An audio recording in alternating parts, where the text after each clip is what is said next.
Welcome to History Stories Dose, one story 10 parts, subscribe now. This was a man who broke the old world. He spent 2 decades shattering crowns against the stone, redrawing the map of Europe through sheer force of will, and terrifying every monarch from London to Moscow. But long before the grand titles and the million-man armies, he was a lonely child living in a state of constant, miserable isolation. He was the boy everyone laughed at. Napoleon Bonaparte began his life as a complete outsider, an impoverished immigrant from a tiny island who had to fight for every scrap of respect he ever received. The enduring mystery of his rise is how this rejected, bullied child managed to build the internal resilience required to eventually bring an entire continent to its knees. His life began on August 15, 1769, on the rugged granite island of Corsica. Just months before he was born, France had conquered the island. Napoleon grew up in a land where the local population deeply loathed their new French masters. He spent his childhood listening to stories of resistance and the Corsican fight for freedom.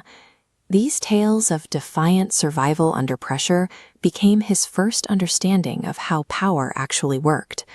His father, Carlo, held a title of lower nobility, but the family's reality was a constant, exhausting struggle against debt. They were noble in name, yet they lived on the edge of financial ruin. His mother, Letizia, was the true disciplinarian of the house. She was a woman of legendary grit, who raised her children with an iron hand and a refusal to acknowledge weakness.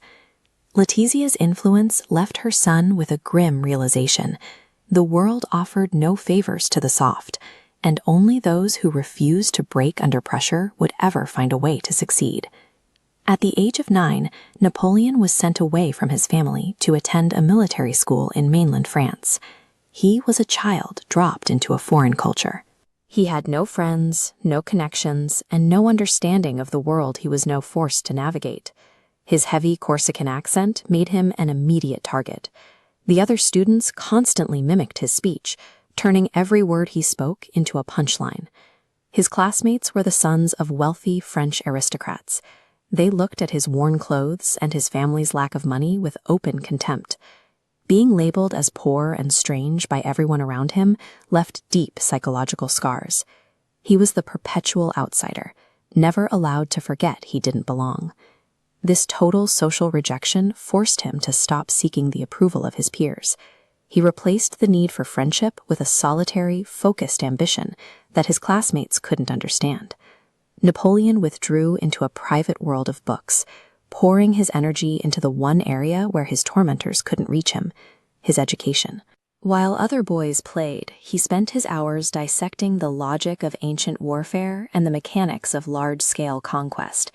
He became obsessed with Alexander the Great, studying how a single leader could move troops with such speed that they overwhelmed much larger empires. He turned to the life of Julius Caesar to understand strict discipline and the way a commander could command the absolute loyalty of his men. He made a silent promise to himself in that library. One day, the people laughing at him would be forced to acknowledge his name. When his father died suddenly, 16-year-old Napoleon had to graduate early to provide for his mother and siblings. The burden of his family's survival now rested entirely on his shoulders. He wasn't just studying to pass his exams. He was training himself to dominate the very system that had treated him like an inferior. He entered the French army as a low-ranking artillery officer, a position that carried almost no prestige or influence. He remained completely obscure. To the generals and the politicians in Paris, this young Corsican was a person of no consequence. This chart shows the taxation of French peasants against the stagnant wealth of the nobility. By the late 1780s, the anger of the common people was reaching a boiling point. France was failing. The combination of mass poverty and a tax system that protected the rich while crushing the poor finally broke the nation's patience. A revolution was coming, a violent collapse of the old order that would destroy the monarchy and leave a massive void in the structure of power. The quiet officer and the national chaos were about to meet. Storm clouds were rolling over France, erasing the old rules of society. While Napoleon had spent his youth seeking an escape through his books, his isolation had inadvertently trained him for this exact moment of instability. To be continued in Part 2. Next part, the French Revolution begins, and Napoleon gets his first chance to become a hero. If you enjoyed this story, don't forget to like, comment, and subscribe to History Stories Dose so you never miss the next chapter of history.